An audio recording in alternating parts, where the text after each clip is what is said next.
7 biggest warning signs of a toxic relationship. Toxic relationships don't always start toxic.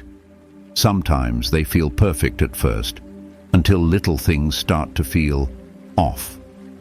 You second-guess yourself, you feel drained, and before you know it, you're stuck in something that's hurting you more than it's helping you. Today, we're breaking down the 7 biggest warning signs of a toxic relationship, so you can spot them before it's too late. So let's dive in. Number 1. Constant criticism. Words shape perception. Over time, they shape identity. A toxic relationship is not built in a day. It is constructed brick by brick, word by word, until what once felt like love becomes something unrecognizable. And one of the most insidious tools of this destruction is relentless criticism. Criticism, when just, is a tool for growth. A wise person does not reject truth, even when it is unpleasant.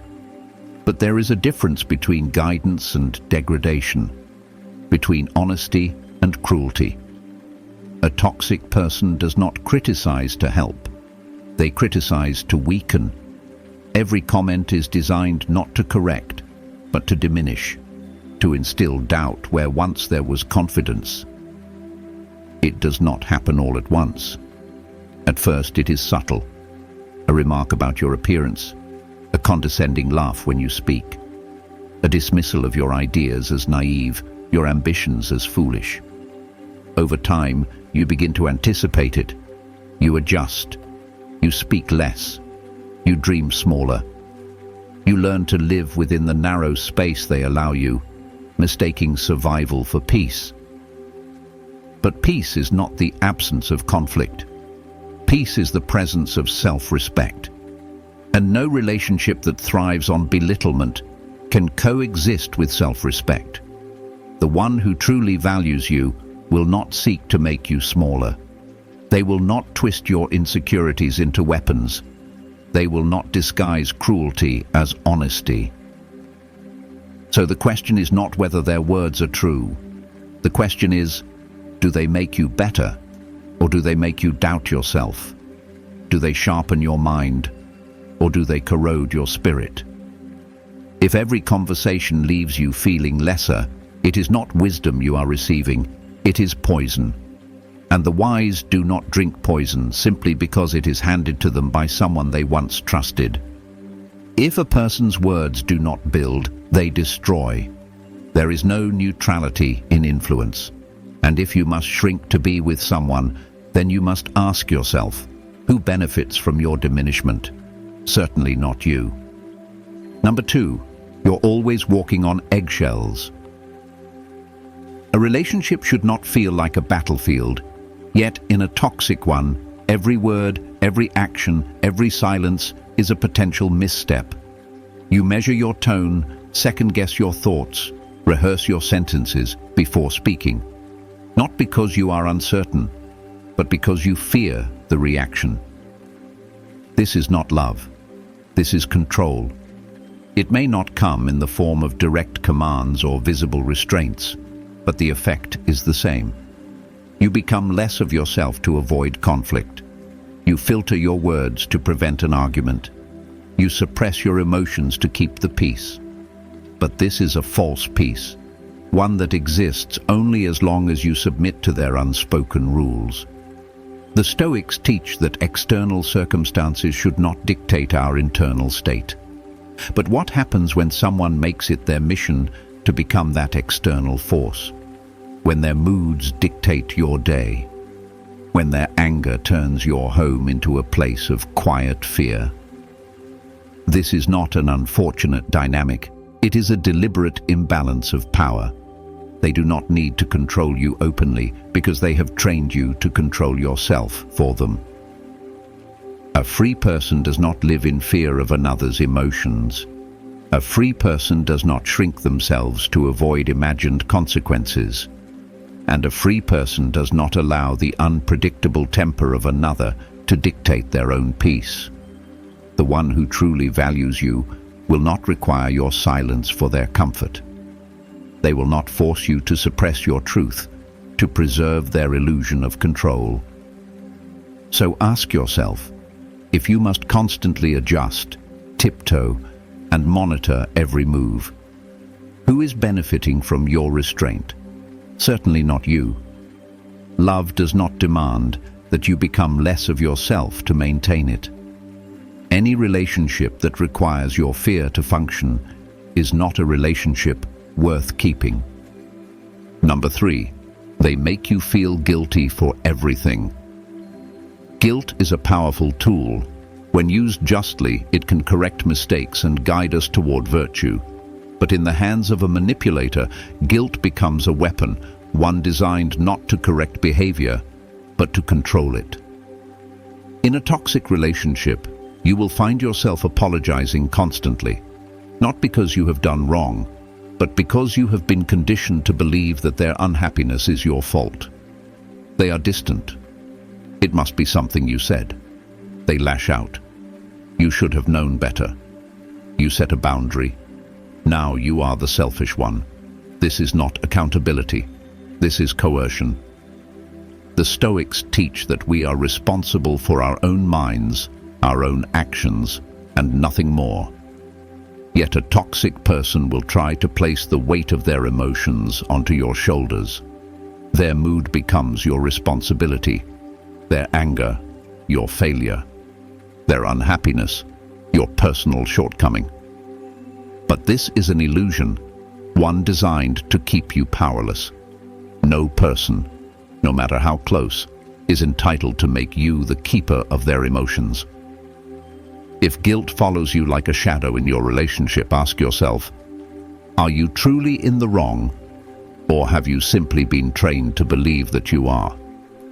A just person acknowledges their faults, but they do not accept blame for another's manipulations. A wise person recognizes when they have caused harm, but they do not mistake control for love. And a free person does not exist under the constant weight of manufactured guilt. You are responsible for your own integrity. You are not responsible for their unhappiness. Love should inspire accountability, not constant self-doubt. And if someone must make you feel guilty to keep you close, then they do not value you. They value their power over you. Number 4, they control who you can see and what you can do. A free mind does not seek to control others. A secure person does not fear your independence. Yet, in a toxic relationship, control is often disguised as protection, concern, or love. What begins as a suggestion, "I don't think that friend is good for you," soon becomes a restriction. "Why do you even need them when you have me?" True love does not isolate. It does not demand that you shrink your world to fit inside another's insecurities.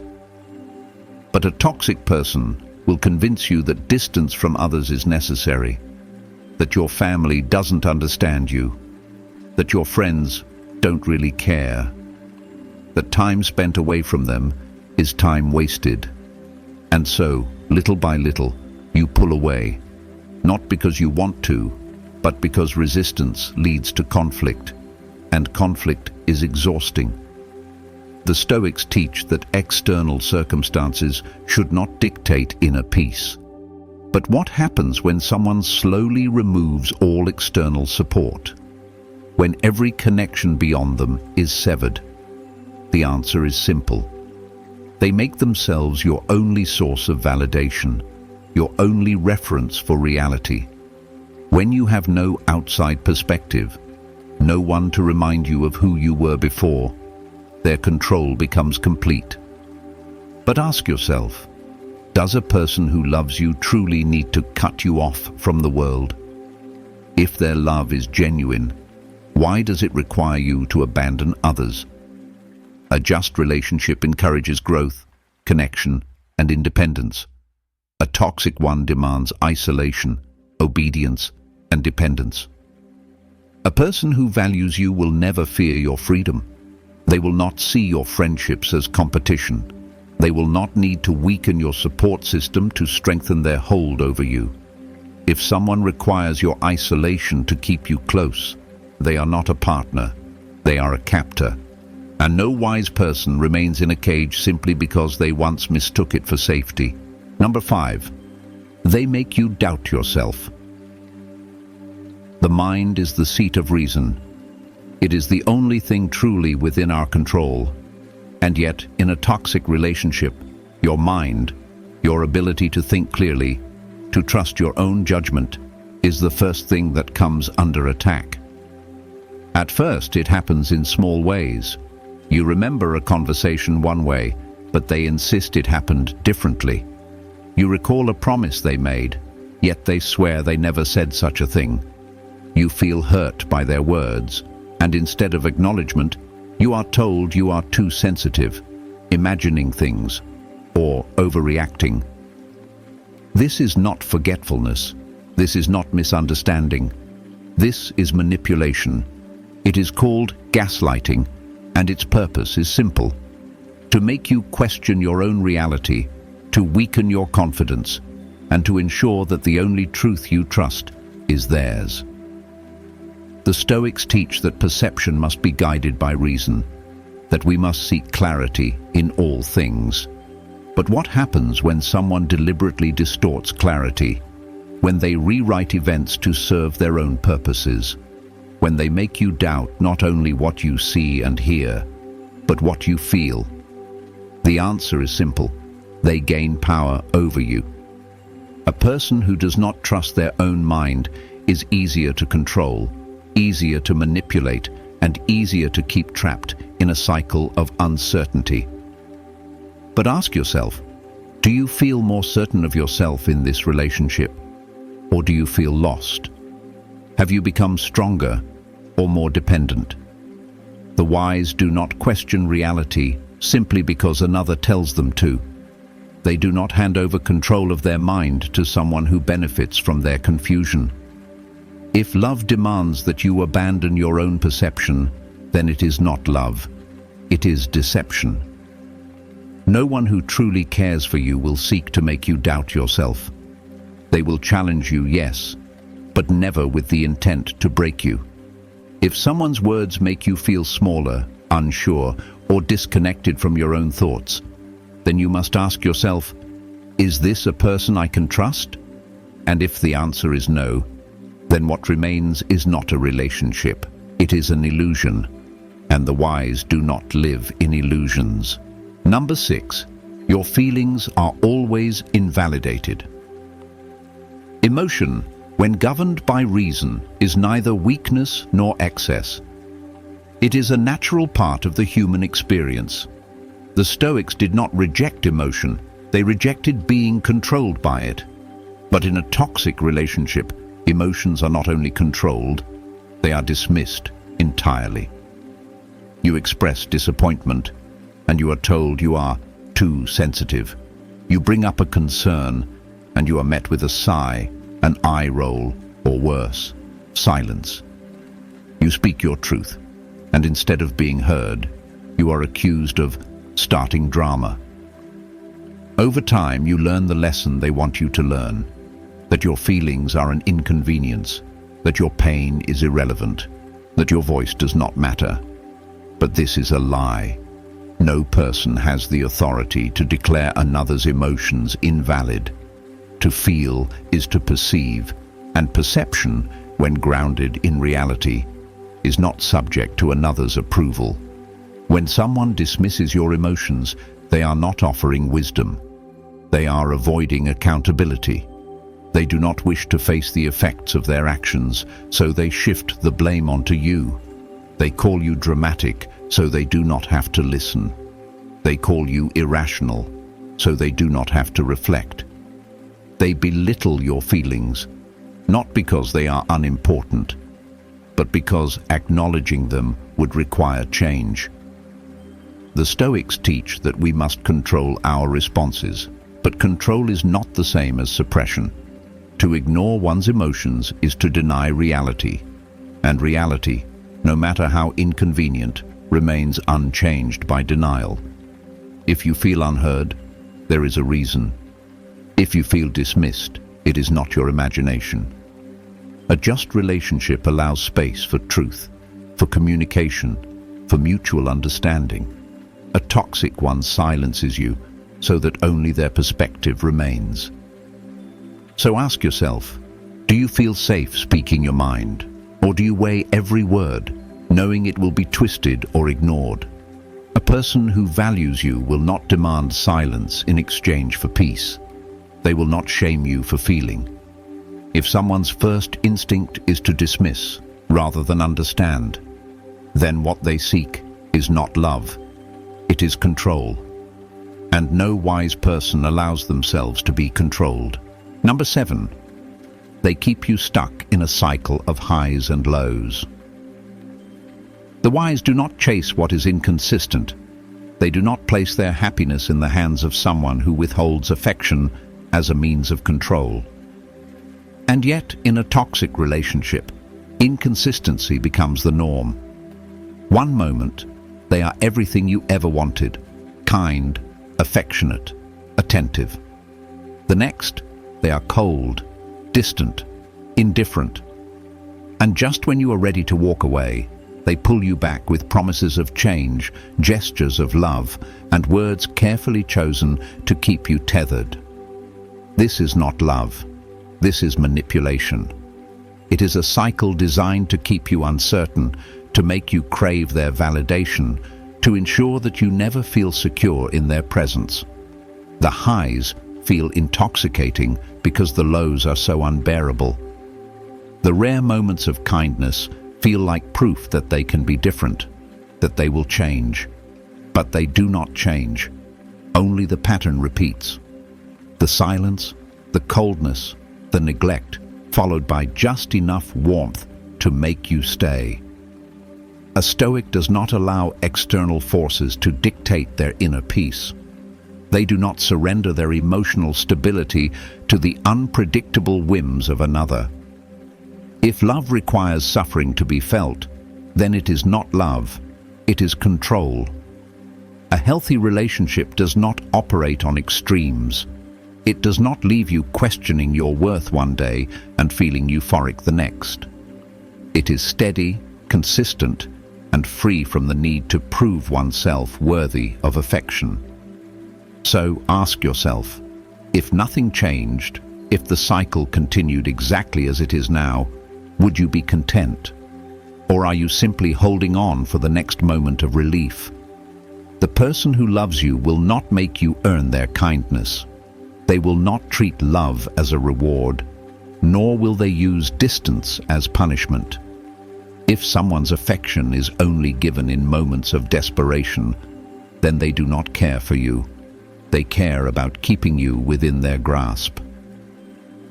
The wise do not settle for borrowed happiness. They do not chase what is fleeting, nor do they mistake temporary relief for real peace. Love, when true, does not keep you waiting for the next moment of warmth. It is present, steady, and unwavering, and anything less is unworthy of your time. Pain in a relationship is inevitable. Disagreements, misunderstandings, these are part of human connection. But suffering, that is a choice. A toxic relationship thrives on suffering. It feeds on doubt, on self-betrayal, on the slow erosion of confidence. And yet, many stay, not because they don't see the problem, but because they have been convinced that leaving is impossible. The mind is the most powerful tool we have, but in the wrong hands, it can be turned against us. Toxic partners manipulate perception. They distort reality. They make you question your own judgment, your own worth, until you are no longer certain of who you are without them. But the truth remains. What is fragile breaks easily. What is strong endures. Love, true love, does not weaken you. It does not leave you anxious, insecure, or afraid to speak. It does not require self-sacrifice at the expense of self-respect. So the question is not whether this person can change. It is not whether they mean well, or whether you deserve the treatment you receive. The question is simple. If nothing changed, if this is how it will always be, would you choose to stay? If the answer is no, then the next step is clear. No argument, no apology, no grand gesture can compensate for the slow destruction of your spirit. The path forward is difficult, but no more difficult than the path you are already on. The only difference is that one path leads to freedom, the other leads nowhere. You are not weak for walking away. You are not cruel for choosing yourself. You owe it to no one to stay in a place where your peace is treated as a privilege rather than a right. Leave if you must. Mourn if you must. But do not remain where you are merely because leaving is difficult. You already know the answer. All that remains is the choice. If you found this video helpful, please share them with us in the comments below. And of course, don't forget to hit that subscribe button and turn on post notifications so you won't miss our next adventure together. Thank you for watching. If you found this video helpful, please subscribe, turn on post notifications, and share your thoughts in the comments. See you in our next video. Stay strong, stay stoic.